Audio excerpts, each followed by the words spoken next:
नमस्कार मित्रांनो, राज्यातील हवामानाबाबत एक महत्त्वाची अपडेट समोर आली असून आणि ही बातमी प्रत्येकाने लक्षपूर्वक ऐकणे खूप गरजेचं आहे.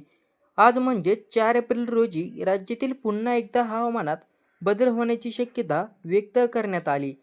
भारतीय हवामान खात्याने दिलेल्या माहितीनुसार मध्य महाराष्ट्र सोबतच मराठवाडा आणि विदर्भ या भागांमध्ये वादळी पावसाची शक्यता वर्तवण्यात आली.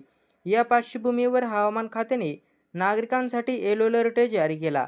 म्हणजेच हवामान अचानक बदलू शकतं आणि काही ठिकाणी पाऊस, वादळी वारे आणि विजांचा कडकडाट होऊ शकतो. त्यामुळे सतर्क राहणं अत्यंत गरजेचं आहे. राज्यातील या भागांमध्ये आज वादळी परिस्थिती तयार होण्याची शक्यता असून पावसासोबत विजांचा धोका देखील असू शकतो. त्यामुळे शेतकरी, नागरिक आणि प्रवासी यांनी विशेष काळजी घेण्याचा सल्ला देण्यात आला. उर्वरित महाराष्ट्रातही पूर्णपणे शांत हवामान राहणार नाही. काही ठिकाणी तुरळक स्वरूपात पाऊस पडण्याची शक्यता हवामान खात्याने वर्तवली. म्हणजेच राज्यभरात कुठे ना कुठे पावसाची स्थिती निर्माण होऊ शकते आणि हे हवामान पूर्णपणे स्थिर नाही.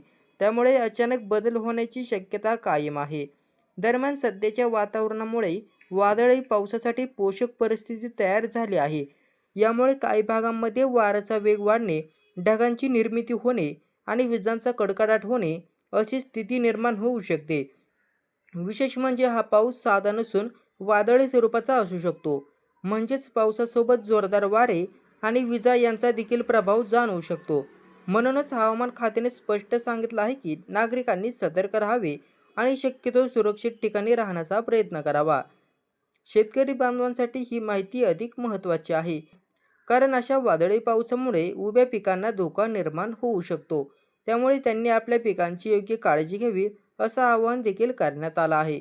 मित्रांनो, सध्या हवामानामध्ये सातत्याने बदल होत असल्याचं चित्र दिसत आहे. कधी उन्हाळ्याचा तडाखा तर कधी अचानक पावसाची एंट्री. अशा परिस्थितीमुळे सर्वसामान्य जनजीवनावर परिणाम होण्याची शक्यता आहे. आजचा दिवस विशेषत महत्त्वाचा आहे. कारण राज्यातील अनेक भागांमध्ये वादळी पावसाची शक्यता असल्यामुळे प्रत्येकाने काळजी घेणं तितकंच महत्त्वाचं आहे. बाहेर जाताना हवामानाची माहिती तपासा, विजांच्या वेळी उघड्यावर उभं राहू नका आणि सुरक्षितेला प्राधान्य द्या.